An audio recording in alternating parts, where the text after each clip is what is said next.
Hello everyone, this is Alex. This video is aimed to help players looking to improve their healing performance in raids from things I picked up over the years of playing a healer in various difficulties. Healers have always been the unsung heroes of the raid, because if you do your job right, no one says anything, but if you do your job wrong, people will start calling you out for it, kind of like tanks. However, the role we play is very crucial, as keeping the tanks and DPS alive allows them to do their job. Without us, fights would be over pretty quickly. Here are some things that I know helped me and other healers improve their performance and experience in raids to become a better healer and raider. Knowing your class well. Knowing the ins and outs of your spec will allow you to get the most out of your class during any given boss fight.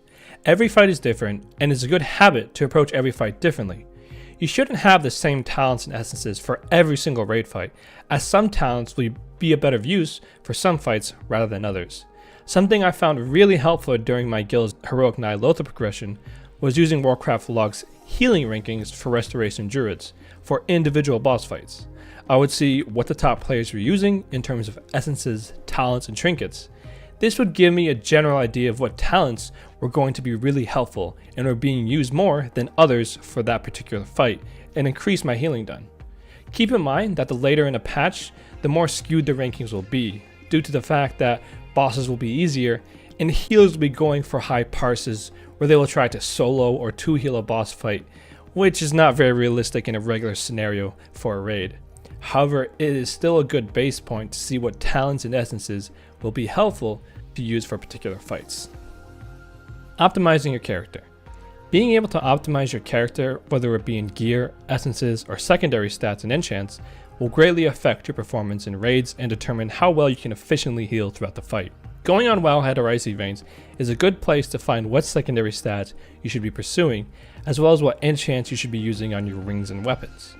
Over time, however, the more geared you get, the harder it might become to determine what secondary stats you should be pursuing. A good add-on to use is Healer Stat Weights, as it shows you your secondary stats in real time and after a boss fight. This will allow you to know what stats you should be pursuing at the endgame level. Since you cannot sim healing the same way you can sim DPS, raid bots can't really help us determine what gear is best for HPS. Since DPS is based on what your character alone can output, healing throughput is determined by the fight itself and the other healers.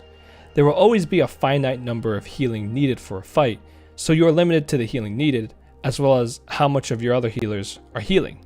For example, one healer might be doing 50% of the healing required for the fight and parse really well and look really good, when the rest of the healers heal the other 50% as a whole and parse low due to not having much to heal. This is not a good way of solely judging a healer's performance, as it can be quite skewed. However, there is a great website that is as close to we can get to simming for healers. The website is called Questionably Epic Live, and it's a place where it will tell you the best gear to equip, as well as what Azurite traits and trinkets to use to output the most HPS. You can even swap the scenario between raiding and Mythic Plus to determine what gear to use for each situation. I use it a lot, and it takes a lot of the thinking and second guessing out. It even has a corruption optimizer to show you what corruption piece would be most efficient to use. All you need is the add-on called Simulation Craft. It will be a tooltip on your minimap. You copy the data string from the add-on and paste it into a box called SimC. There, it will load all the gear and essences on your character and bags, and from there, recommend what pieces are best for you. Researching and knowing the encounter. The more you know about a fight and damage patterns and its mechanics, the more prepared you will be to anticipate when the high damage patterns will happen, and when people might be taking damage from mechanics. Knowing this information beforehand will help you be prepared in terms of using your healing cooldowns at the right time and knowing how to manage your mana throughout the fight. There are a ton of boss guides that is released every raid tier, and as a healer, you should be on the lookout for hard-hitting mechanics that tanks might need to deal with, or avoidable mechanics that DPS might not avoid, so you can anticipate it when it happens, and keep your raid members alive and be able to do their job. Also, the more times you kill a boss, the more comfortable you will naturally become, as you will know what will happen and when, and then you'll be able to use your class potential for those specific moments. Communicating with your healers. Communicating with your fellow healers will always help improve your performance as well as theirs. When all the healers are on the same page of when to use their cooldowns and utility, the fight will go a lot smoother for everyone. Some guilds will have healing officers that will designate when each healer will need to pop their healing cooldown at a certain time throughout the fight.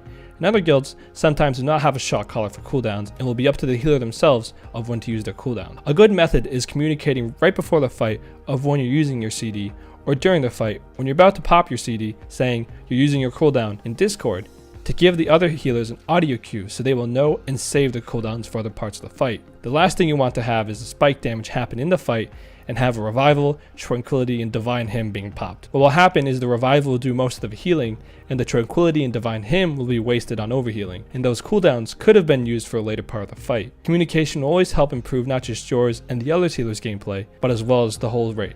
Using add-ons to help improve you and other healers' experience. Using add-ons can greatly help you improve as a healer, as it can help keep track of a lot of things, whether it be having good uptime on some of your abilities, keeping track of your other healers' cooldown usage, and knowing when they use them, as well as making it easier to focus on the fight at hand, and being able to focus on mechanics, while still being able to efficiently heal. Here are some great add-ons that I have come to use over my time for healing that I know that have definitely helped me improve. The first one is DBM Voice Pack. There are a lot of different types of voice packs for DBM. I use DBM Voice Pack English Female, and what this add-on does is it calls out the mechanics. If there was an ad that will do some sort of cone attack, the add-on will say Shockwave. If someone needs to be dispelled, it will say Dispel. It is a very good add-on to have, as we healers are not always looking at our DBM bars and paying attention to everything that is going on. So having this backseat shock collar helps me be aware of things going on during the fight. Another great add-on I use is Vocal Rate Assistant.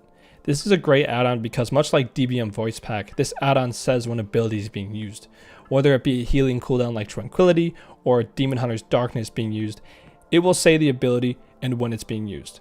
You can customize what abilities you want the add-on to call out that are being used. This makes me as a healer more aware of what's going on when healers are using their cooldowns and raid members are using defensive raid cooldowns.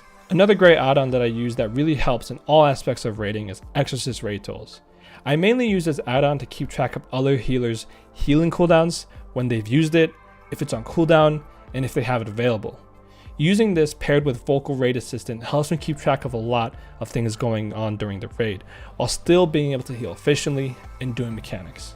My last add-on that I use is Weak Auras. I know a lot of healers and raiders in general use this add-on to keep track of a lot of spells and abilities throughout the fight. Examples of me using this is for Life Bloom, a strong single target hot that you want to keep on the tanks at all times. And when this hot expires, the add-on makes it a visual and audio cue letting me know that I need to reapply it. Another example is my Efflorescent Circle. I have a weak aura that keeps track of how long it is being left on the ground, and when it expires, the icon glows as well as an audio cue saying focus to let me know. Having weak auras really helped me in making sure to keep good uptime on spells and when they come off cooldown, because during a fight we might be very focused on doing mechanics properly or intense healing situations where we might forget about some other things. These are some things that I know really helped me become a better healer over the years and make me a more informed raider as well. Like everything, the more experience we have in something, the better we get over time. Hopefully these methods that I used can help you have a better raiding experience in improving your healing performance. If you have any questions or want to know more about a certain add-on that I use, comment down below and I'll answer them. I'll see you guys in the next video.